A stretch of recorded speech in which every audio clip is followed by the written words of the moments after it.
la participation. Nous sommes réunis aujourd'hui pour un décryptage d'évolution législative. C'est vrai que ça fait aussi partie de notre feuille de route de proposer ce genre de points. Nous avions été très impliqués en 2016, à la suite de la réforme de 2016, où il y avait une réforme significative du droit de la participation, du droit de l'environnement. Nous avions organisé une série de rencontres dans les différents territoires pour décrypter, proposer un décryptage de tout ce que impliquait cette réforme. Et nous souhaitions renouveler un petit peu l'exercice cette année en 2020, puisque nous sommes au cœur de l'activité parlementaire sur plusieurs projets de réforme qui sont source d'inquiétudes, aussi d'attentes, dont on va essayer de débattre aujourd'hui. C'est pour cela que nous avons invité deux juristes, Camille Moriot et Marine Fleury, afin qu'elles puissent nous donner un éclairage assez précis sur ce qui est en train de se passer au niveau du Parlement, sur deux réformes importantes qui touchent au droit à la participation, que sont la réforme du CESE et la loi ASAP. La réforme du CESE, on en entend parler depuis quelques années, elle est un petit peu elle était un petit peu à l'étude et elle a connu une accélération l'été dernier et elle est actuellement donc en examen à l'Assemblée. Et puis la loi ASAP, d'accélération et de simplification de l'action publique, c'est aussi un projet de loi qui est en cours, qui est en train de passer, et on va avoir des précisions de Camille et Marine. Donc c'est pour ça qu'on a souhaité organiser ce webinaire dans un temps un peu court, et on vous remercie d'être tous présents parce que de vous être mobilisés en un temps court, puisque c'était l'actualité parlementaire. Il nous semblait adroit de le faire maintenant, qu'on peut décrypter les lois et peut-être aussi faire part d'un certain nombre d'observations. Donc, dans un premier temps, comme je vous le disais, nous aurons des présentations de Camille Moriot, qui est maîtresse de conférence en droit public à Sciences Po Saint-Germain-en-Laye, sur la réforme du CESE, puis de Marine Fleury, qui est maîtresse de conférence en droit public également à l'Université de Picardie, Jules Verne, sur la loi ASAP. Par la suite, nous aurons des réactions de Chantal Joanneau, de la Commission nationale du débat public, et de messieurs Badré et Gillier, vice-présidents du CESE, afin qu'ils fassent part d'observations sur ces évolutions réglementaires qui touchent ces institutions, bien sûr, au cœur de leurs prérogatives. Camille Moriot, je vous passe volontiers la parole pour un premier temps de présentation sur la réforme du CESE. Je vous remercie. Merci beaucoup. D'abord, merci à l'ICPC pour l'organisation de ce webinaire et puis pour l'invitation à y participer. Donc moi, je suis Camille Moriot, maîtresse de conférence en droit public à Sciences Po Saint-Germain-en-Laye. Avant de rentrer dans le vif du sujet, je voulais faire deux disclaimers, deux avertissements. Le premier, c'est que je dirige un diplôme d'établissement à Sciences Po Saint-Germain-en-Laye, dont la première promotion est parrainée par Patrick Bernasconi, qui est président du CESE, ce qui n'empêche pas d'échanger nos points de vue librement et puis de s'exprimer librement. Et d'ailleurs, et c'est le deuxième petit avertissement que je voulais formuler, c'est que j'ai été auditionnée par l'Assemblée nationale sur le projet de loi organique relatif au CESE. Alors, ce projet de loi organique, justement, il faut savoir qu'il s'inscrit dans un contexte de différents projets de réforme qui ont été menés. En 2018, le président de la République a déjà lancé un premier révision de la Constitution. Il souhaitait remplacer, ou en tout cas transformer le CESE en chambre de la société civile. Et puis, il y a eu l'affaire les Gilets jaunes. Ce projet a été abandonné. En 2019, deuxième projet de révision de la Constitution qui a transformé le CESE en Conseil de la participation citoyenne. Mais depuis août 2019, ce projet n'a toujours pas été examiné par le Parlement, donc il est en stand-by. A priori, il y a peu de chances qu'il soit examiné un jour. D'où le fait qu'aujourd'hui, nous ne soyons pas sur une réforme de la Constitution, mais sur une réforme au niveau de la loi organique. Ça a un impact important puisque ça veut dire qu'on est obligé de réformer le CESE à droit constitutionnel constant, ce qui signifie qu'on est obligé de respecter ce que la Constitution nous dit, en vertu du principe de la hiérarchie des normes. Donc, l'ampleur de la réforme se trouve nécessairement limitée de ce premier fait-là. Ça explique aussi la teneur un peu générale du projet, qui est non pas de modifier la vocation et les missions du CESE, puisque c'est la Constitution qui le fait, mais ce projet a pour vocation de moderniser surtout les méthodes de travail. Donc, vous voyez qu'on est sur un degré de réforme qui est secondaire finalement par rapport à une réforme de la Constitution. Donc, de ce fait-là, le champ de compétences du CESE va être quasiment inchangé. Donc, ce sont surtout ces méthodes de travail qui vont évoluer. Alors, plusieurs points de réforme dans ce projet. Si tu veux bien, on peut passer à la deuxième page. Donc, voici les principaux points. Moi, je vais me centrer bien sûr uniquement sur les questions de participation, hein, mais il y a d'autres éléments du CESE qui sont réformés, mais je ne les aborderai pas. Donc, 5 principaux points. Aujourd'hui, la réforme n'est pas encore adoptée, hein. Elle a été examinée par l'Assemblée nationale, puis par le Sénat, et en ce moment, il y a une commission mixte paritaire qui est en train de se réunir. Donc, je vais vous faire un état des lieux des points qui font l'objet d'un accord et puis des points d'achoppement, histoire d'avoir une vision sur là où on en est. Alors, le point numéro 1 et le point numéro 2, on va les aborder ensemble. Premier point, il s'agirait de faciliter pour le CESE le recours à la consultation du public, y compris par tirage au sort.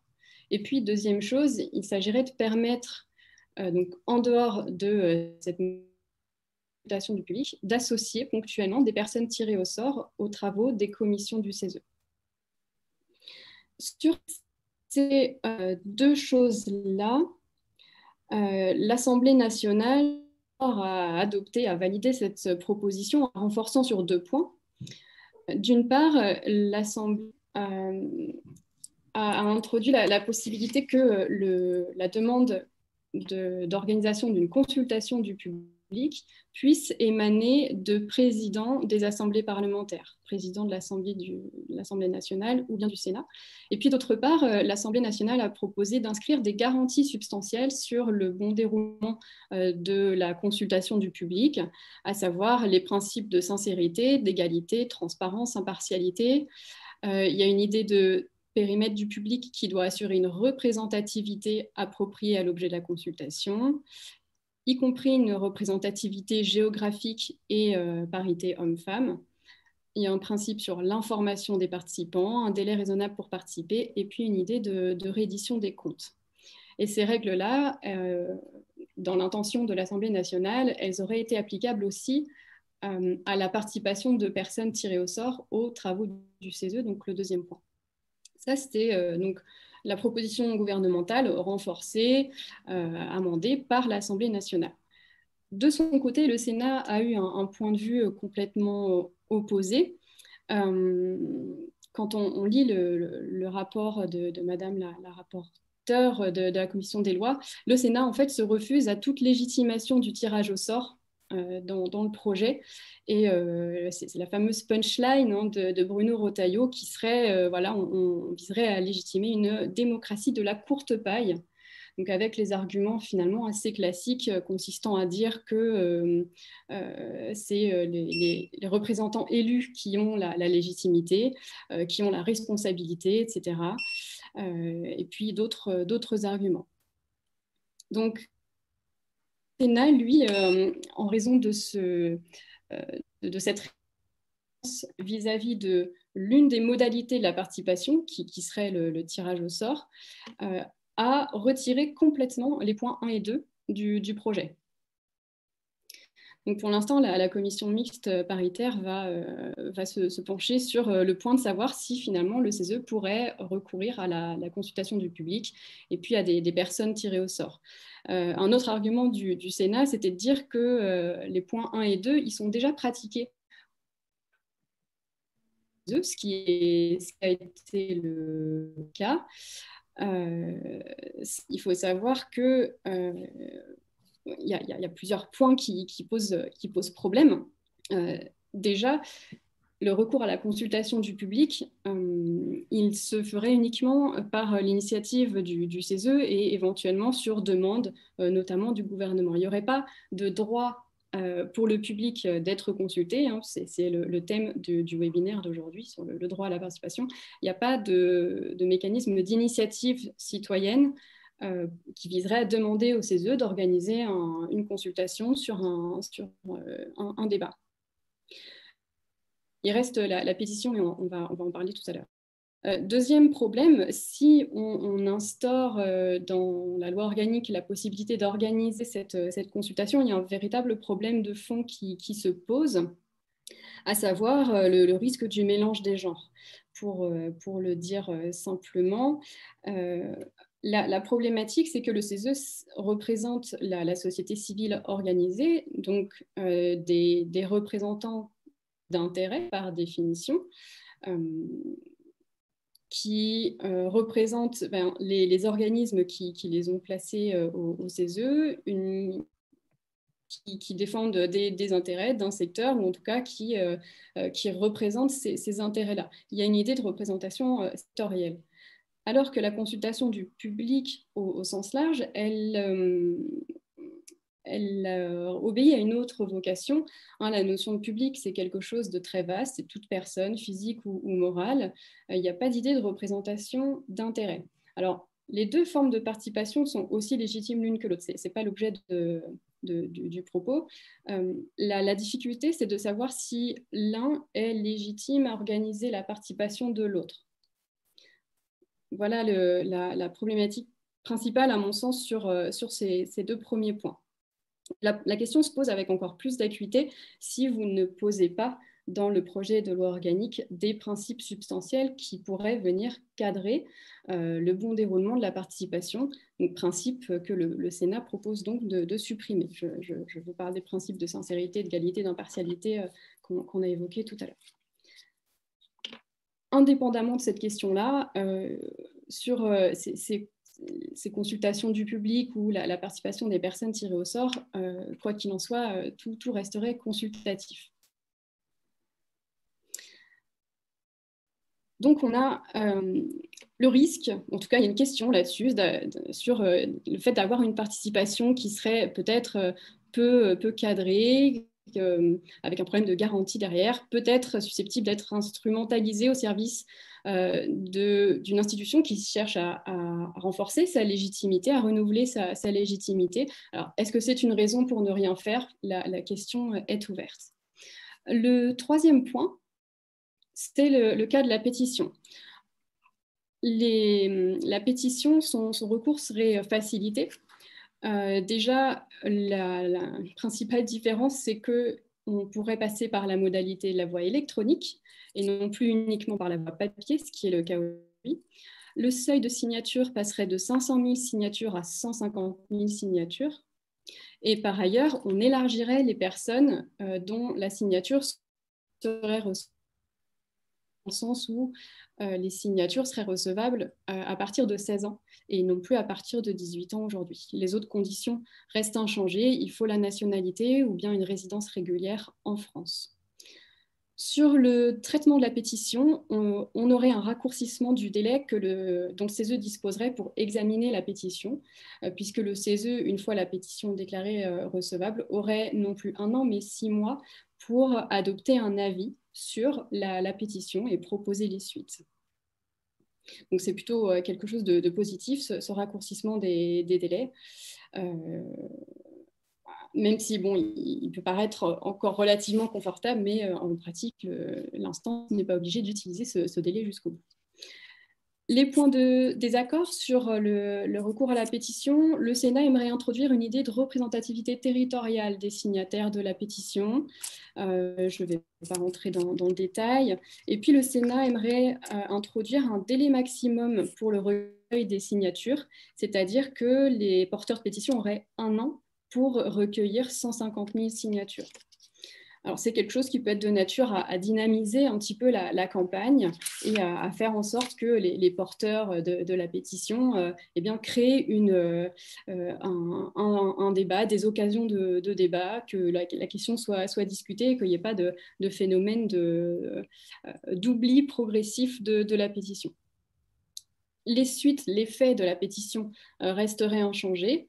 L'avis du CESE resterait adressé au Premier ministre, au président des assemblées parlementaires, et puis il serait publié au journal officiel.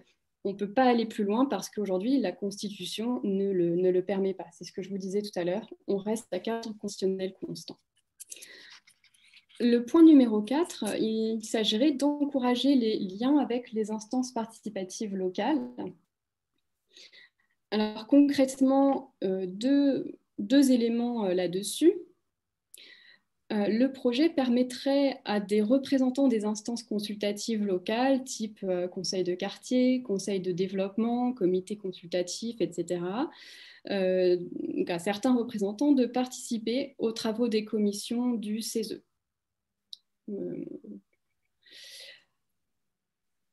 Il n'aurait que voix consultative a priori. Là, c'est quelque chose que le Sénat souhaitait préciser, mais en tout cas, il y a plutôt un point d'accord sur la participation des instances consultatives locales ponctuellement aux travaux du CESE dans des conditions qui seraient posées par le règlement intérieur du Conseil économique, social et environnemental.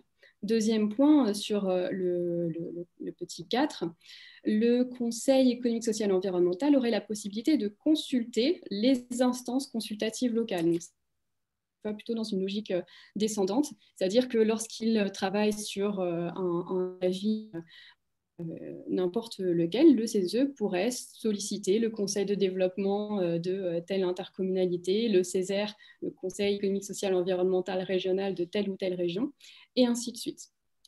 Point de désaccord, le Sénat souhaiterait que cela ne soit possible que si les collectivités territoriales sont d'accord pour que leurs instances participatives travaillent avec le CESE. L'Assemblée nationale avait retiré cette notion d'accord des collectivités territoriales. C'est le seul point d'achoppement principal sur cette question-là. Et puis en dernier lieu, le cinquième point, créer un guichet unique pour les consultations préalables au projet de loi. Le principe avec ça, c'est de dire que lorsque le gouvernement saisit le CESE, il serait dispensé de faire les autres consultations qui sont normalement prévues par la loi. Donc, des consultations d'instances de commissions nationales, il y en a de très nombreuses. L'intention, c'est de simplifier la procédure, d'alléger aussi le travail des services ministériels. Et puis, cela renforcerait éventuellement l'intérêt pour le gouvernement de saisir le CESE. Alors, ça pose question, ce point-là, parce qu'on ne sait pas concrètement lister toutes les consultations dont le gouvernement serait dispensé de ce fait-là. Le ministère a transmis une liste, mais en disant qu'elle n'était pas exhaustive. Donc, on ne connaît pas bien la portée de cette mesure. Et bien sûr, la loi organique prévoit un certain nombre d'exceptions. Par exemple, il serait toujours obligatoire de mener des consultations avec les partenaires sociaux sur les conditions de travail, de mener les consultations qui sont rendues obligatoires par le droit de l'Union européenne, le droit international, et ainsi de suite. Voilà pour une vue d'ensemble des principaux points. Je pense que l'enjeu de ce projet de réforme du CESE, c'est de prendre la participation au sérieux, peut-être finalement. Il faut surtout espérer que si le texte revient à l'une de ses vocations initiales, qui était de faire davantage de participation, eh bien que ce soit entouré de garanties, et de garanties qui soient sérieuses, parce que il en va sans doute de la crédibilité de nos procédures participatives, et puis plus largement de la confiance en nos institutions démocratiques. Merci pour votre attention.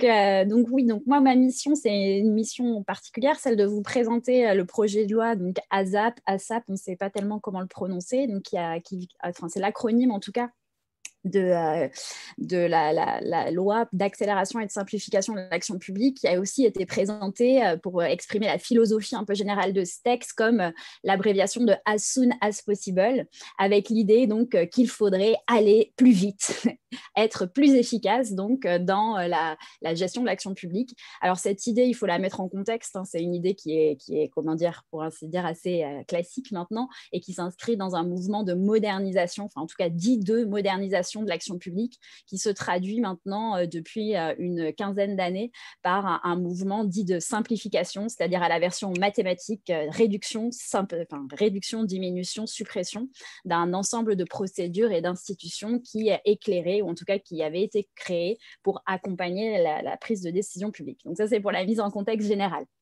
Ce qui explique que cette loi en elle-même, elle se présente un peu comme un pot pourri. Elle a même été, il y a eu pas mal d'ironie qui a été faite à ce sujet par les parlementaires, disant que ce n'était pas un cavalier législatif. Les cavaliers législatifs, ils désignent en fait des amendements qui sont ajoutés en cours de lecture et qui n'ont aucun rapport avec le projet de loi initialement déposé à l'Assemblée. Et il a dit, en fait, c'est même plus un cavalier législatif, c'est le cavalier, c'est une loi cavalier elle-même, puisqu'il y a un ensemble de dispositions à l'intérieur qui n'ont pas grand-chose à voir les unes avec les autres.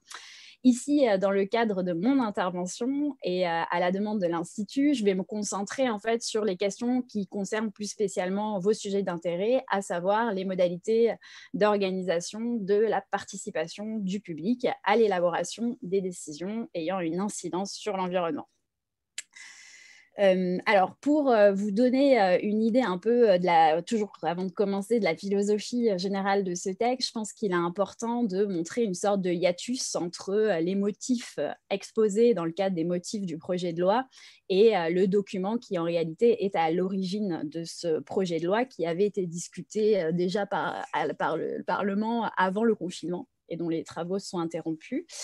Donc, dans les motifs, on peut lire que ce rapport, que cette loi, elle est présentée comme la volonté de traduire un besoin de transformation publique expliqué à l'occasion du grand débat national et qui impliquerait donc la volonté pour le gouvernement de répondre à une sorte de crise d'efficacité de l'action publique qu'il aurait entendue à l'occasion de cette grande consultation nationale. Mais de façon très pratique, et l'inspiration concrète des dispositions qui s'y trouvent proviennent en réalité d'un projet, d'un rapport en fait, qui a été fait par Guillaume Kasbarian, un rapport qui s'appelle « 5 chantiers pour simplifier et accélérer les installations industrielles » et qui a été rendu au gouvernement le 23 septembre 2019. Hop, je vous le marque, je vous le mets si vous voulez aller le lire, il est plutôt assez intéressant.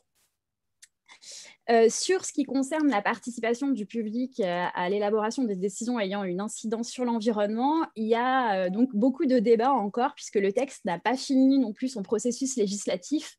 Il a fait l'objet d'une lecture donc, devant chacune des deux assemblées. Et à l'heure où nous parlons, la commission mixte paritaire a arrêté un texte. Donc, elle a été convoquée, elle a rendu un texte, mais ce texte n'est pas encore rendu public. Donc, du coup, je ne peux pas vous donner la manière dont les désaccords seront tranchés là tout de suite. Mais il y a eu beaucoup de désaccords et ces désaccords, ils concernent un point essentiel sur lequel je vais insister un peu lourdement, c'est l'article, donc une disposition très contestée, un article 25 de ce projet de loi d'accélération et de simplification de l'action publique qui avait pour objet de rebattre les cadres du champ d'application de la procédure d'enquête publique. Ça, c'est le premier point sur lequel je vais un peu m'arrêter lourdement pour vous expliquer les enjeux de cette possible remise en cause. Et ensuite, il y a eu de nouvelles dispositions relatives à la modification de la participation du public qui ont été principalement introduites par l'Assemblée nationale et qui visent un peu à rebattre les cartes, cette fois, sur les conditions dans lesquelles le droit d'initiative reconnu au public en matière de concertation préalable va pouvoir s'exercer. Donc, ce sont les deux grands éléments qui nous sont susceptibles de modifier assez substantiellement les conditions dans lesquelles on associe jusqu'à présent le public à l'élaboration des décisions environnementales. Donc, le premier point, c'est le point relatif à la question du champ d'application de l'obligation d'organiser une étude d'impact. Cette disposition, donc, elle se trouvait initialement dans le texte qui avait été déposé par le gouvernement. Et elle avait fait l'objet d'assez vives critiques du Conseil d'État, non pas sur le principe de cette remise en cause, mais sur son champ d'application, alors quel était l'objet de cette disposition. L'objet de cette disposition, c'était de remettre au préfet la possibilité d'adapter les modalités de la consultation du public en fonction des enjeux et de la complexité du dossier. D'accord? Donc, on remettait au préfet le soin d'arbitrer le choix de la procédure pertinente. Et on lui donnait des critères, la complexité du dossier, d'une part, et les enjeux du dossier. Ce choix qui était offert au préfet, il était en réalité limité, puisque le préfet, dans ce cas, pouvait avoir deux options, soit organiser une enquête publique de façon classique, soit, s'il l'estimait pas nécessaire, organiser une procédure moins exigeante, qui est la procédure prévue à l'article L123-19 du Code de l'environnement, et qui est la procédure en réalité de participation en ligne, e-participation, participation électronique. Okay, ce changement de procédure, son champ d'application était toutefois limité, puisque cette faculté reconnue au préfet était conditionnée à l'absence d'obligation de faire une évaluation environnementale sur la décision qui devait être prise au terme de l'enquête publique. Bref, normalement, le champ d'application de l'enquête publique, il est tout entier ou en grande partie régi par une obligation issue du droit de l'Union européenne qui est de procéder à une évaluation environnementale. Et le législateur avait réservé cette faculté du préfet de choisir les modalités de la participation au cas où la décision administrative ne devait pas faire l'objet de façon obligatoire de cette évaluation environnementale, ce qui laisse une option de l'évaluation au cas par cas et des cas où aucune évaluation environnementale n'est requise. D'accord ? Donc, il y avait quand même certaines limites qui avaient été posées par le Parlement. Le Conseil d'État, qui s'était montré très critique sur ce point, parce qu'il rappelait que les critères qui avaient été proposés par le gouvernement manquaient de précision, dès lors que l'article 7, qui est dans la Charte de l'environnement, confie au seul législateur la compétence pour définir les conditions et les modalités de la participation. En somme, le Conseil d'État disait c'est pas assez précis, c'est pas assez rigoureux, mais le principe de changer le type de procédure au stade de la consultation du public pour l'élaboration de la décision publique, lui, il ne le remettait pas en cause. Et d'ailleurs, en cause que dans son avis, il se réfère également à une expérimentation que vous connaissez sans doute, qui a été prévue par une autre loi de simplification, la loi ESSOC, qui a permis dans certaines régions de France, les régions Bretagne et Hauts-de-France, de substituer l'enquête publique, de ne plus faire d'enquête publique lorsque une concertation préalable sous l'égide d'un garant avait été organisée. Donc, on voit bien que le Conseil d'État nous dit, voilà, ça, c'est tout à fait possible de faire ça, il n'y a aucun souci. Et dans le principe de substituer ou d'adapter les modalités de la consultation à la complexité des dossiers n'est pas remis en cause. Ce qui est juste remis en cause, ce sont les modalités par lesquelles le législateur avait envisagé de le faire.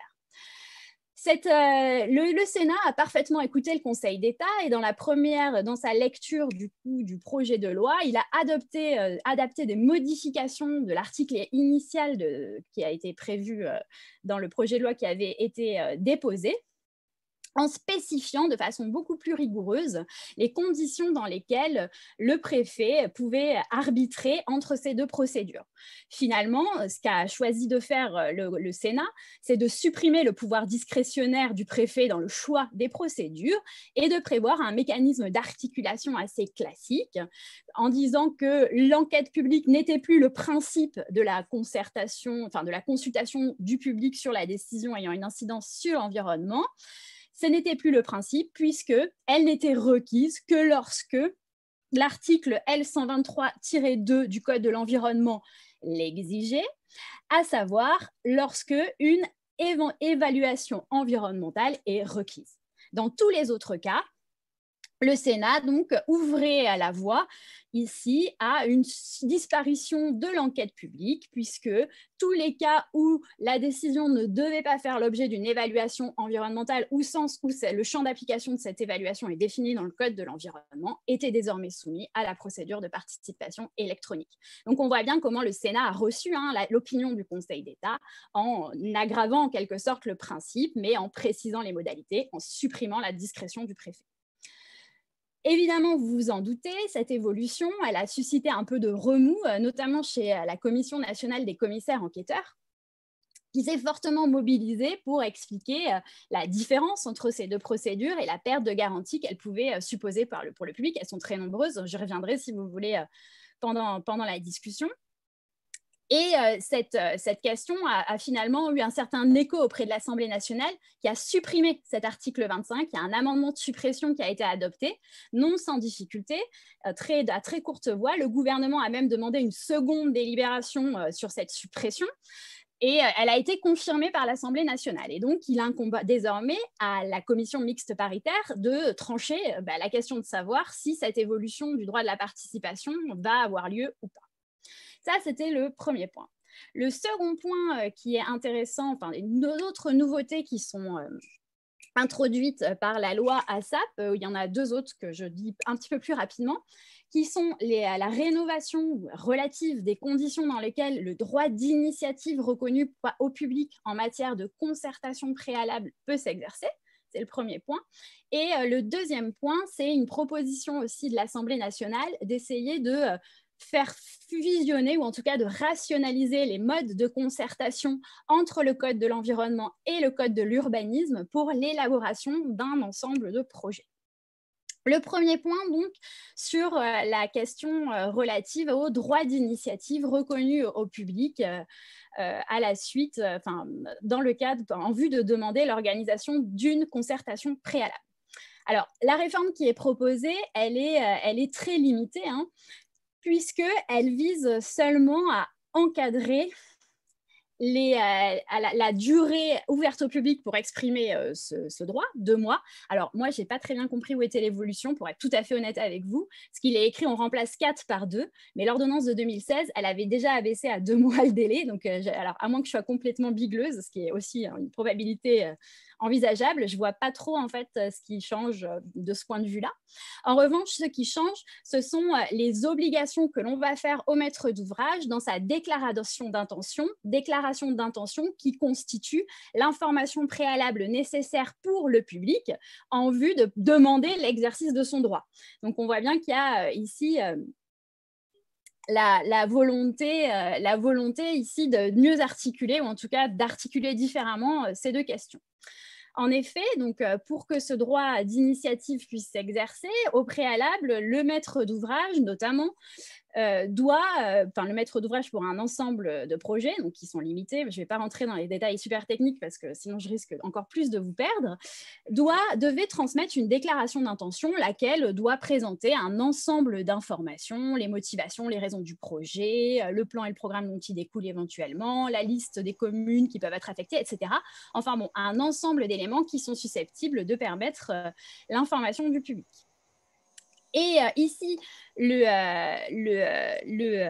législateur a rénové un peu ces conditions de déclaration d'intention en prévoyant la faculté et non l'obligation à l'autorité administrative qui est décisionnaire sur le projet de procéder à une information des titulaires du droit d'initiative citoyenne.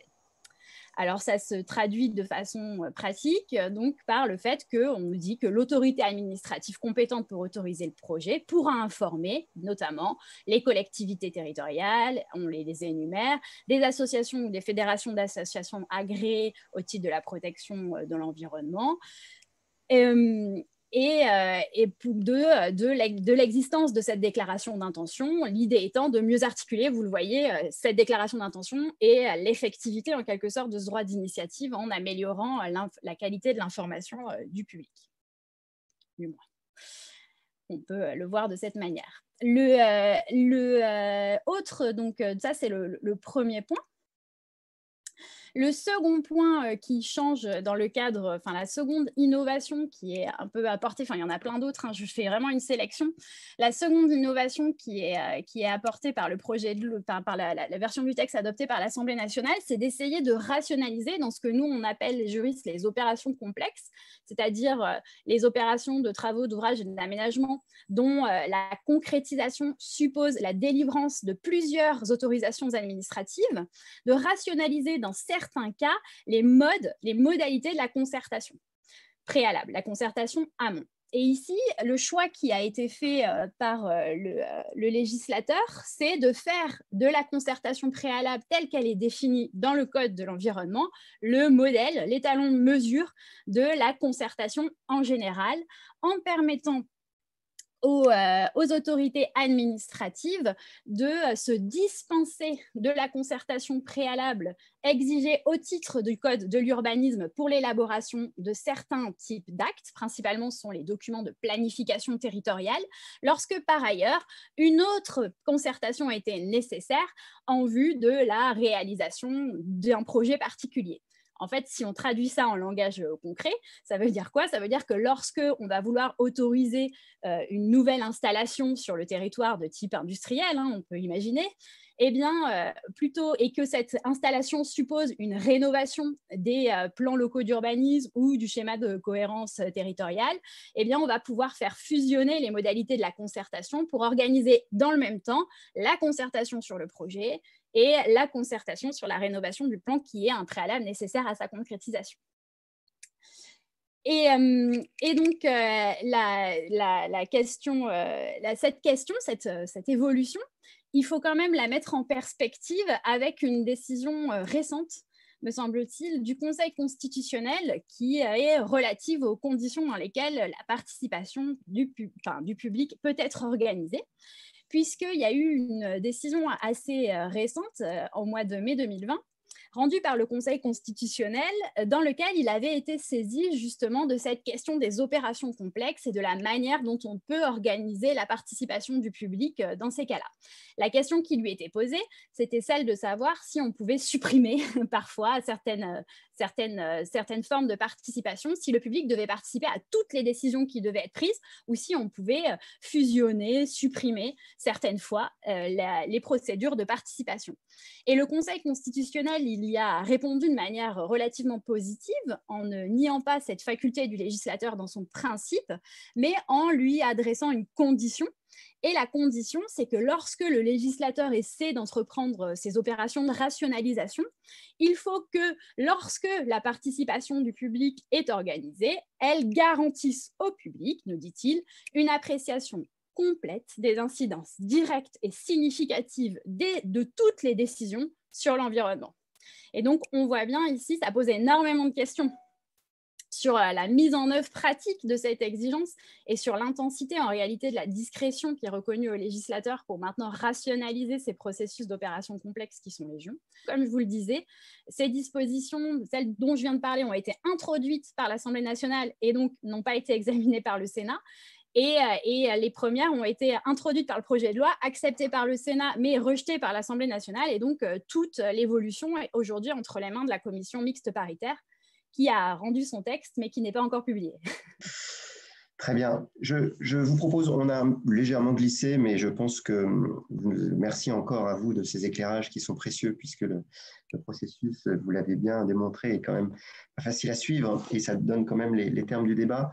Je vais vous proposer, si ça convient à tout le monde, de passer à un temps de réaction de la part de la CNDP d'une part et du CESE d'autre part. Je vais passer la parole tout de suite à Chantal Joanneau de la Commission nationale du débat public.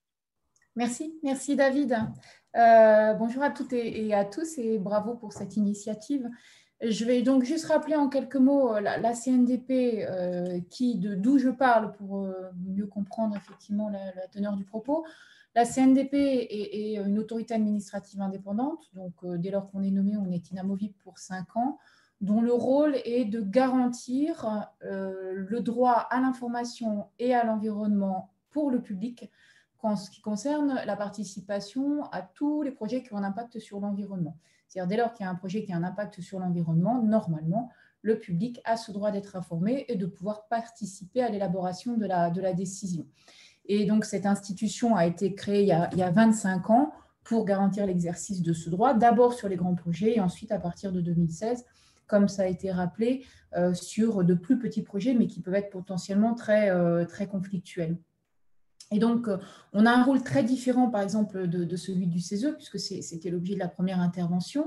Dès lors que nous sommes garants d'un droit, donc nous sommes neutres, nous n'émettons jamais d'avis sur un projet. on fait une photographie en fait, de ce que dit le public et on fait en sorte que vraiment toute personne ait la possibilité de s'exprimer. Et donc l'année dernière, on a garanti comme ça 152 procédures participatives en France, où parfois on organise nous-mêmes les débats publics. Donc en réaction par rapport à ces projets de loi, il faut quand même voir qu'ils s'inscrivent dans un contexte de déconstruction par petits bouts du droit de la participation depuis quelques mois, voire quelques années, puisqu'ils font suite à ESSOC, ils font suite à des projets de loi, à des lois qui indiquent que, par exemple, quand c'est des projets Jeux olympiques, il n'y a pas une vraie consultation du public, on fait ça par voie électronique. C'est la même chose d'ailleurs dans le domaine des prisons. Et donc, c'est des petites touches, mais qui sont toutes motivées par la même chose, à savoir aller plus vite. En d'autres termes, la participation prend du temps et ce n'est pas un temps nécessaire pour prendre de bonnes décisions. Je caricature un petit peu, mais c'est quand même le message fondamental que l'on entend à travers ces différentes dispositions. Concernant donc la loi qui concerne le CESE, c'est une loi très différente puisqu'en fait, elle ne touche pas le droit de la participation en tant que tel, comme vous l'avez indiqué, mais telle qu'elle est aujourd'hui, c'est une modification du mode de fonctionnement et très positif, parce que c'est très bien de pouvoir organiser la participation du public. Donc nous, en fait, contrairement à ce qui a pu être écrit parfois, elle ne nous touche pas, dès lors que typiquement, la consultation de participation du public sur les projets de loi, aujourd'hui, nous ne le faisons pas. Dès lors qu'on est au stade du projet de loi, on est à un stade beaucoup plus avancé dans le domaine de la participation. La CNDP n'organise la participation qu'au stade très amont, à un moment où on discute encore de l'opportunité. Typiquement, le gouvernement peut nous saisir au moment où il envisage une réforme de politique publique, donc au moment où, par exemple, il y a un rapport qui dit « tiens, ce serait bien de faire telle chose », et là, on peut organiser la participation du public, mais dès lors que les choses sont plus avancées et qu'on est au stade de la décision, à ce moment-là, la CNDP n'est plus compétente. Et c'est pareil pour tous les projets. On est compétent, par exemple, jusqu'au stade de l'enquête publique. À partir du moment où on est au stade de l'enquête publique, la CNDP n'est plus compétente. Donc, c'est plutôt en termes de complémentarité et d'articulation avec le CESE que les choses se pensent. Il y a plein de choses à faire avec le CESE pour, par exemple, quand le CESE émet un avis, nous le reverser dans le cadre de nos débats publics. Si le CESE a envie d'organiser une procédure participative particulière et éventuellement demander une expertise à la CNDP ou des désignations de garant s'il le souhaite. Donc, c'est plutôt en termes d'ouverture de possibilités qu'il faudrait penser la loi aujourd'hui. Mais il n'y a pas de contradiction, au contraire d'ailleurs, entre les deux. Par contre, j'interviendrai peut-être un petit peu plus sur la loi ASAP. Comme vous l'avez indiqué, il fallait quand même oser nommer ainsi une loi. Sur cette loi ASAP, alors une petite précision, le droit d'initiative, le délai de 4 mois qui avait été accordé pour l'exercice du droit d'initiative par le public est bien codifié, il est dans le L121-19, et il avait été rajouté à l'initiative du rapporteur de la loi de ratification, Jean-Marie Zulesi, qui avait notamment mis en avant le fait que c'était extrêmement compliqué dans un délai de 2 mois pour le public de pouvoir rassembler les signatures nécessaires à l'exercice de ce droit, puisque il faut quand même rassembler les signatures équivalent à 20% de la population recensée dans les communes du périmètre concerné ou 10% de la population du territoire, grosso modo, touchée par le projet. Donc, c'est quand même assez énorme. Les conditions d'exercice de ce droit sont assez lourdes. Et donc, Jean-Marc Zulesi avait dit à l'époque, écoutez, franchement, en 2 mois, ce n'est pas possible, donc il faut passer à 4 mois. Et c'est dans ce cadre-là que ça avait été acté. Et le problème de retourner à 2 mois, c'est que ça se fait avec des améliorations de publicité qui sont très, très faibles. C'est-à-dire que pour que les gens puissent exercer leurs droits, il faut qu'ils soient au courant qu'il y a un projet qui est en cours. Or, les conditions de publicité de ce projet aujourd'hui sont extrêmement faibles. Et comme vous l'avez dit, ce sera à la discrétion, en réalité, du préfet de solliciter des instances ou de rendre un peu plus public ce projet. Or, le préfet, il est en même temps l'autorité qui, en général, autorise ce type de projet, donc il risque d'être dans une contradiction. D'autre part, nous, on avait proposé de réduire, il y a eu des amendements d'ailleurs qui ont été discutés pour réduire le nombre de signatures nécessaires à l'exercice de ce droit qui ont été balayées, alors même qu'en parallèle, on constate que pour les CESE, c'est intéressant de baisser le nombre de signatures pour exercer un droit de pétition, même si ce n'est pas exactement le même droit, mais enfin, on voit que le problème est posé. Donc, c'est vrai que c'est une claire régression du droit d'initiative. Aujourd'hui, droit d'initiative qui était déjà extrêmement compliqué à exercer, ce qui fait que quand il a été exercé, c'était en général à l'origine par des associations ou des collectivités, mais pour les citoyens, c'était quasiment impossible à exercer. Là, ça deviendra complètement impossible. Et dans le cadre de la loi ASAP, il y avait une autre disposition extrêmement importante et assez grave par rapport à la logique de la participation, qui est celle qui concerne les projets de parcs éoliens en mer. Il y a eu un amendement qui a été déposé par le gouvernement et adopté, mais je crois qu'en CMP, il va être un peu corrigé, enfin, j'espère, qui prévoyait que la mise en concurrence sur les projets de parcs éoliens puisse être lancée avant même la fin du débat public. Et c'est grave parce que le principe de la participation, c'est de pouvoir débattre de l'opportunité d'un projet, de ses grandes caractéristiques. Donc symboliquement, ça veut dire que si vous lancez une mise en concurrence avant la fin d'un débat public, en réalité, votre décision est déjà faite et vous dites clairement au public, cette participation ne sert à rien puisque moi, ma décision, elle est déjà prise et les grandes caractéristiques du projet sont déjà actées. Alors, ça visait évidemment peut-être à gagner un temps administratif, mais enfin, tel que c'était rédigé, c'était quand même une remise en cause très fondamentale du principe même de la participation du public. Or, on voit bien que l'enjeu central aujourd'hui, c'est qu'on a un droit qui est un peu faible. C'est-à-dire que si les obligations de participation du public ne sont pas respectées, les sanctions restent quand même relativement faibles sur la suite de la procédure. Donc, il aurait été préférable de l'approfondir plutôt que de le fragiliser. Voilà en quelques mots, ce que je souhaitais dire sur ces évolutions législatives qui me semblent préoccupantes dans la mesure où elles détricotent des petits bouts de la participation, que ce soit l'enquête publique, que ce soit la place de la participation dans le processus décisionnel, que ce soit le fait de remplacer la participation du public par une participation par voie électronique, qui fait qu'en fait, ce droit à la participation qui normalement doit être accessible à toute personne ne le serait pas, puisque vous avez une partie de la population qui n'a pas accès aux outils numériques. Et donc, je trouve que c'est assez préoccupant par rapport à une ambition initiale qui s'était traduite par un droit toujours plus positif, en tout cas pour la participation, jusque récemment. Merci Chantal pour cette réaction. Il y avait une question que je glisse avant de passer la parole au CESE. Est-ce que la CNDP a été auditionnée en CMP, en commission mixte paritaire? Est-ce que vous avez eu l'occasion de partager? En CMP, on a été auditionné par les rapporteurs, effectivement, préalablement, mais évidemment pas avant la CMP. Je vais vous proposer de passer la parole donc à Dominique Gillier et à Michel Badré du CESE pour avoir également leur réaction vis-à-vis de la présentation qui était faite de la réforme en cours qui concerne directement votre institution. Alors, je ne sais pas si Michel, Dominique, qui commence, mais je vais vous laisser la parole successivement pour partager vos observations. Je vais commencer.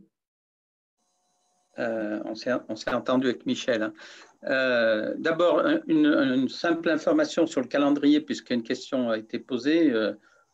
À ce stade, on est plutôt sur l'hypothèse d'une finalisation de la loi courant décembre, au plus tard mi-janvier, mais avec toutes les prudences dont il faut entourer ce genre d'informations.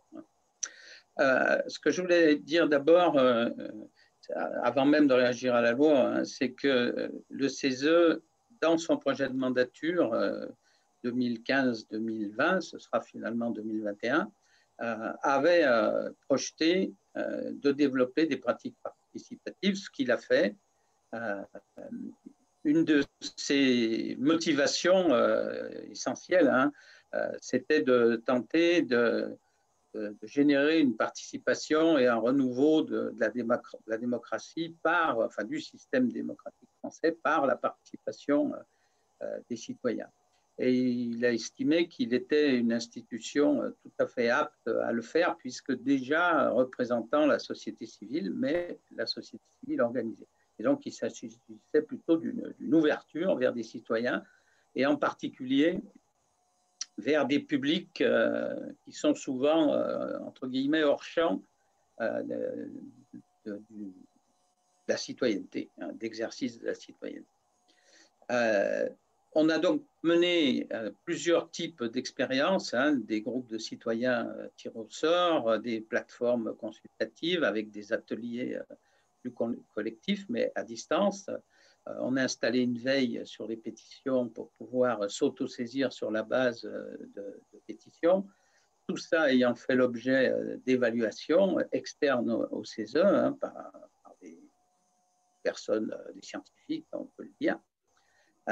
Et donc, on s'est réjoui de voir apparaître un projet de réforme qui allait dans le sens de ce que nous-mêmes on souhaitait. En particulier, on souhaitait des évolutions sur la facilitation de la pétition et notamment sa dématérialisation. Ça va aller dans ce sens-là. Et on souhaitait également un cadre plus sécurisé de l'utilisation des plateformes, notamment sur la protection des données. Donc, je ne reviendrai pas sur ces aspects-là. Ils sont présents dans le projet de loi. Le point essentiel que je voulais aborder, c'est le fait que pour nous, il y a un vrai intérêt à institutionnaliser des pratiques participatives. C'est pour ça aussi qu'on pensait que le CESE pouvait assumer cette institutionnalisation. La première des raisons, c'est que la participation n'a pas beaucoup de sens si elle n'a pas un débouché institutionnel. Et donc, le fait d'avoir des mandataires et des autorités chargées de mandater clairement identifiées, ça désigne déjà des acteurs essentiels pour une forme de débouché et de redevabilité, mais j'y viendrai après. Le deuxième élément, c'est qu'il nous apparaît que de par sa très grande diversité, alors il est vrai que le CESE représente des intérêts, mais en même temps particuliers, mais en même temps il a une grande habitude de rechercher, de bâtir, de construire des compromis qui visent plutôt un intérêt général, hein, ce qui lui donne une capacité de neutralité à l'égard de la parole citoyenne de par cette diversité. Et un des points importants dans les expériences qu'on a conduites avec des groupes citoyens tirés au sort, c'était précisément de respecter cette double légitimité, hein, celle de la société civile organisée à travers les organisations présentes au Conseil, et celle des citoyens tirés au sort qui ont une légitimité qui leur est propre. Et je crois qu'à travers les expériences qu'on a menées, on a réussi à respecter à la fois cette légitimité réciproque, mais aussi les productions auxquelles les travaux ont pu aboutir. L'autre élément important, c'est qu'on peut aussi respecter clairement la démocratie représentative et le Parlement. Il y avait eu beaucoup de questions soulevées autour de ça. On ne s'est jamais placé en concurrent de la démocratie représentative. D'ailleurs, pour une part, on est un peu à la fois dans la démocratie représentative et dans la démocratie participative au Conseil. Donc, c'est aussi une garantie supplémentaire que l'on peut apporter. Le troisième élément important de cette institutionnalisation, c'est la sécurisation juridique des choses. Et là aussi, à travers nos expériences, on a vu qu'on a absolument besoin de sécuriser des pratiques qui font appel au volontariat, au bénévolat, à la contractualisation. Tout ça nécessite un cadre sécurisé au plan juridique, à commencer par la question du statut des citoyens tirés au sort. a fortiori quand on y intègre des mineurs, comme on l'a fait à plusieurs reprises.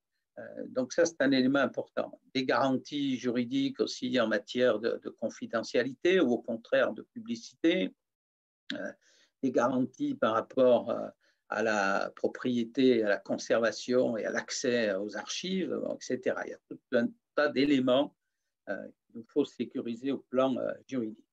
Quatrième élément qui plaide en faveur de cette institutionnalisation telle qu'on la conçoit, c'est la capacité qu'a le CESE à mobiliser différents types d'expertise. Il l'a toujours fait pour produire ses propres avis, mais il a su le faire aussi pour permettre d'acculturer des citoyens à un sujet qui va être traité, de leur apporter des éléments d'analyse avec une diversité de ces expertises et encore une fois diverses formes d'expertise. Bien sûr, il y a l'expertise qu'on peut qualifier de scientifique, mais il y a aussi la possibilité de mobiliser des acteurs concernés par le sujet, l'expertise d'usage que les organisations présentes au CESE ont elles-mêmes, et puis des manières de procéder en termes d'organisation, d'analyse de controverses et d'audition des experts, toutes choses que le CESE fait plutôt bien et de manière assez habituelle. Le sixième élément qui plaide pour cette institutionnalisation, c'est la question de l'opposabilité. Je le disais au début de mon propos, si on n'a pas un minimum de garantie sur le débouché et les suites données aux propositions qui sont faites, ce n'est pas la peine de consulter. Et donc là, il nous semble qu'il faut qu'on donne un statut à la production du CESE, mais aussi à la production des citoyens, avec l'introduction de formes à définir, d'obligations de retour de la part des pouvoirs publics. Alors sur la destination des productions, la loi est claire, elle l'est déjà, elle le sera encore plus. On s'adresse à des autorités publiques, gouvernementales, parlementaires. On aurait pu aller un peu plus loin sur des obligations d'audition et on aurait pu aussi aller un peu plus loin et la loi n'est pas allée très loin malgré qu'il y ait eu quelques amendements intéressants au niveau de l'Assemblée nationale qui allaient dans ce sens-là. On aurait pu aller un peu plus loin sur d'autres formes de retour de la part des pouvoirs publics. Quand je dis de retour, c'est à la fois vers le Conseil lui-même, mais aussi, bien entendu, pour tous les citoyens tirés au sort, concernés par une opération de cette nature. Et puis, dernier point, quant à l'institutionnalisation, il faut le dire, tout ça mobilise énormément de moyens. Le CESE fait avec ses propres ressources, et ça met souvent toute son administration et tous ses moyens en tension, surtout quand on doit inclure dans les travaux une participation directe de citoyens, mais même à travers des plateformes à distance. C'est un travail supplémentaire et nos moyens ne sont pas taillés jusqu'ici pour intégrer tout ça. Donc la loi devrait nous permettre d'avoir un peu plus d'exigences et de moyens. Et puis bien sûr, d'un point de vue budgétaire, il faudra aussi que tout cela suive. Donc on a plutôt un regard positif sur cette loi, malgré une diminution du nombre de conseillers, qui est issu des premiers projets d'une réforme constitutionnelle qui était beaucoup plus large que le seul CESE. Je dirais qu'on est prêt à accepter cette diminution du nombre de conseillers, non pas de gaieté de cœur, parce que quand on voit toutes les missions qui sont rajoutées, on voit bien qu'il y a beaucoup de travail, et dans la mesure où la loi équilibre un peu les choses par des éléments qui nous intéressent absolument. Quelques remarques, je n'ai pas regardé le chrono, mais 2-3 remarques. Oui, j'allais vous dire, Dominique, vous avez arrêté un petit peu parce qu'il y a Michel qui doit également prendre la parole. Très vite sur 2-3 points qui ont très peu été évoqués. sur ce que nous, on appelle la subrogation, c'est-à-dire la concentration des consultations au CESE sur un projet de loi, il est pour nous, et c'est évident que si ça ne s'accompagne pas d'une phase amont et d'une préparation en lien avec le Parlement et le gouvernement, c'est quelque chose qui sera difficile à mettre en œuvre, de même que la procédure simplifiée, c'est-à-dire qu'il faut qu'on puisse, compte tenu des délais qui nous sont imposés, préparer ce type d'exercice. Et puis, dernier point, qui n'ont pas été évoqués, deux choses. On peut aller maintenant un peu plus loin sur la contribution à l'évaluation des politiques publiques si l'article 2 est mis en œuvre, c'est-à-dire si on est saisi sur des décisions publiques pour donner un avis. Et on pourrait aussi aller plus loin sur une vision de long terme, dans la mesure où il y a quelques lignes dans l'exposé des motifs qui le permettent et qu'on est en train de construire une coopération avec le haut-commissaire au plan et à la prospective. Michel, quelques mots. Je vais enchaîner rapidement, si vous voulez. D'abord, je fais comme Chantal Joanneau en disant d'où je parle avec un pied au CESE, mais aussi un pied ancien à l'autorité environnementale, et c'est là-dessus que je voudrais dire un mot à propos de la loi ASAP. Vite. Je voudrais dire que le débat qu'il y a eu sur la loi ASAP et que vous avez eu sur le lien, les petits projets qui n'ont pas d'évaluation environnementale, est-ce qu'on peut se permettre ou non de simplifier les procédures de consultation du public? Moi, ayant été responsable de l'autorité environnementale, je dirais que c'est vraiment la double peine, hein, où on dit à la fois on n'a pas besoin de beaucoup de consultations et on n'a pas besoin de beaucoup d'évaluation environnementale. Alors qu'il faut bien comprendre, et moi j'ai toujours apprécié que dans la charte constitutionnelle de l'environnement, ce soit le même article, l'article 7, qui parle du droit des citoyens à participer à l'élaboration des décisions et qui parle du droit d'accès aux informations nécessaires, c'est ma formulation, à la bonne participation.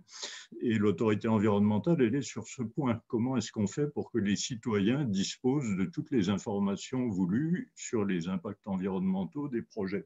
C'est pas parce qu'un projet est petit qu'il n'a pas d'impact cumulé avec des gros projets qui existaient déjà et qui sont déjà réalisés.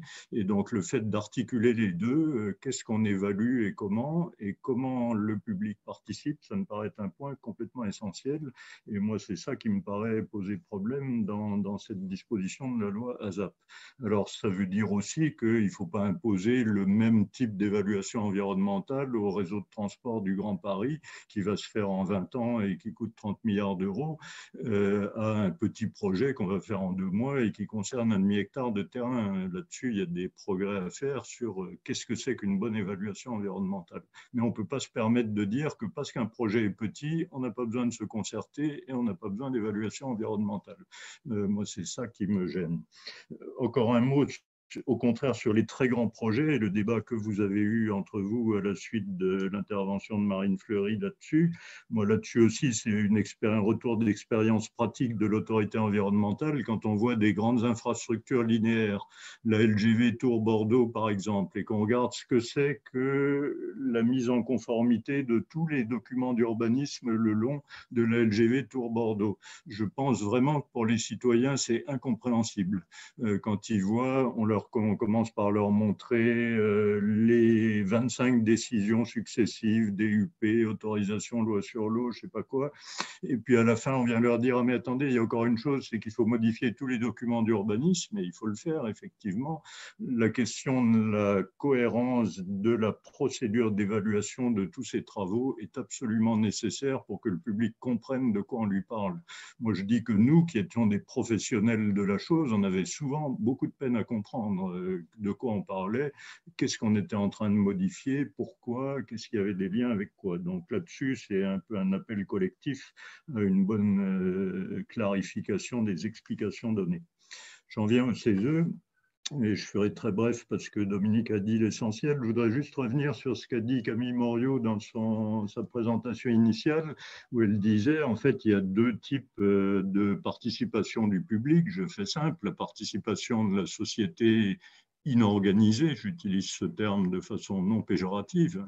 Donc c'est ce que fait la CNDP, elle s'adresse à tout le monde et tout le monde est sur le même pied.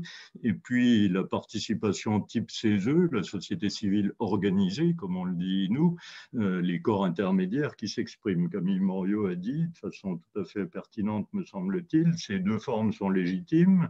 La question posée, c'est de savoir si l'un des organismes, le CESE, chargé de la participation de la société civile organisée, je fais très simple, est légitime à organiser l'autre.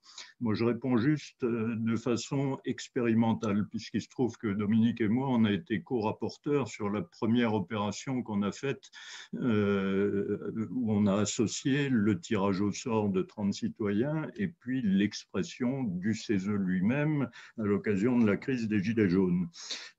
Première remarque, c'est qu'il y a besoin d'une organisation pour faire participer les 30 citoyens tirés au sort. Il y a besoin d'un comité de pilotage ou d'un comité de gouvernance, comme ça s'est appelé pour la Convention climat. Ce n'est pas des choses qui s'improvisent. Il faut commencer par décider comment on va faire pour choisir les 30 citoyens, quel type de critères on va poser, etc. Il y a plein de décisions à prendre. Ensuite, par exemple, quelles informations vont être nécessaires pour qu'ils puissent s'exprimer. Tout ça aussi, il y a du travail derrière. Comment vont être organisés les débats, quels experts vont intervenir, tout ça, ça nécessite une organisation. Dès qu'on dit qu'il y a une organisation, elle va être suspectée et c'est normal. Moi-même, je me place dans ceux qui revendiquent le droit à suspecter le fait que cette organisation cherche à instrumentaliser le dispositif. Et la seule réponse possible à ça, c'est ce qu'on a essayé de faire au CESE, c'est de dire qu'il y a une évaluation externe et que tout ce qu'on fait est transparent. On l'a fait pour nos deux opérations. On a demandé à deux évaluateurs externes, Yves Saint-Omer et Hélène Landemort, qui n'étaient pas suspects, je crois, de se faire tenir la plume par nous, de faire ces rapports d'évaluation et on a tout rendu public. Je regrette pour ma part, je le dis en tant que citoyen, que la Convention citoyenne pour le climat, la même chose n'ait pas été faite. Je trouve que ça aurait été bien qu'il y ait de la même façon une évaluation externe, publique de tout ce qui a été fait. Je trouve que c'est un manque. Enfin, dernière remarque, toujours pour dire que ce n'est pas idiot que ça soit fait au CESE, même si ça suppose qu'on apporte les garanties de publicité, de non-instrumentalisation que je viens de citer, c'est que le fait que ces opérations soient simultanées, l'expression du public tiré au sort et l'expression du CESE, ça a un certain prix, me semble-t-il. Et nous, ce sur quoi on a beaucoup travaillé, c'est de dire comment on fait interagir les deux. Comment est-ce que nos 30 citoyens tirés au sort travaillent avec les groupes du CESE qui préparent leur avis et réciproquement. Je terminerai juste là-dessus. L'actualité sur la Convention climat et ses suites montre qu'il y a un vrai sujet là derrière. Dans la Convention climat, le choix qui a été fait, c'est de dire on a 150 citoyens tirés au sort, on ne demande pas à la société civile organisée ce qu'elle en pense. Ils ont rendu leurs propositions. Je trouve personnellement qu'elles sont tout à fait intéressantes, très riches, il y a plein de choses dedans. Mais qu'est-ce qui se passe en ce moment ? Tous les corps intermédiaires, constitués ou non, s'expriment. Les pilotes de ligne disent « mais vous n'avez pas pensé que votre truc, ça nous pose problème ?» Les agriculteurs, les promoteurs constructeurs et tout ça. C'est normal, c'est la vie. Chacun dit quelle difficulté lui pose une mesure qu'on envisage. La société est pleine de controverses et c'est bien comme ça. Sinon, ça serait George Orwell, 1984. La question est de savoir comment maintenant, ayant fait ça de façon séquentielle sur la Convention climat, comment on va recoller les bouts dans un projet de loi. C'est pour ça que nous, CESE, on a décidé de produire un avis du CESE sur le projet de loi, pas sur le fait que les suites de la Convention soient conformes à ce que voulaient les citoyens, mais sur le fait que ces mesures soient conformes aux besoins. Mais ça a été fait de façon séquentielle, alors que nous, dans nos deux opérations internes CESE, on avait essayé de le faire simultanément. Je pense que ce n'est pas indifférent et qu'il y a une réflexion à mener là derrière. Je m'arrête là pour ne pas être trop long. Merci. Merci Dominique, merci Michel de ces éclairages. Je crois que vos propos, Michel, illustrent bien la question qui est posée, c'est-à-dire que, enfin, on la détricote, mais il y a des questions de légitimité, la parole citoyenne versus la parole de la société civile organisée à articuler. Il y a des questions de méthode, et vous les avez bien illustrées avec des choix méthodologiques qui peuvent être très contrastés. Voilà, et du coup, ça pose une question d'articulation de ces méthodes et une question aussi de principe, c'est-à-dire dans quels principes peuvent régir justement les méthodes et vous devez respecter pour mettre en place ces consultations.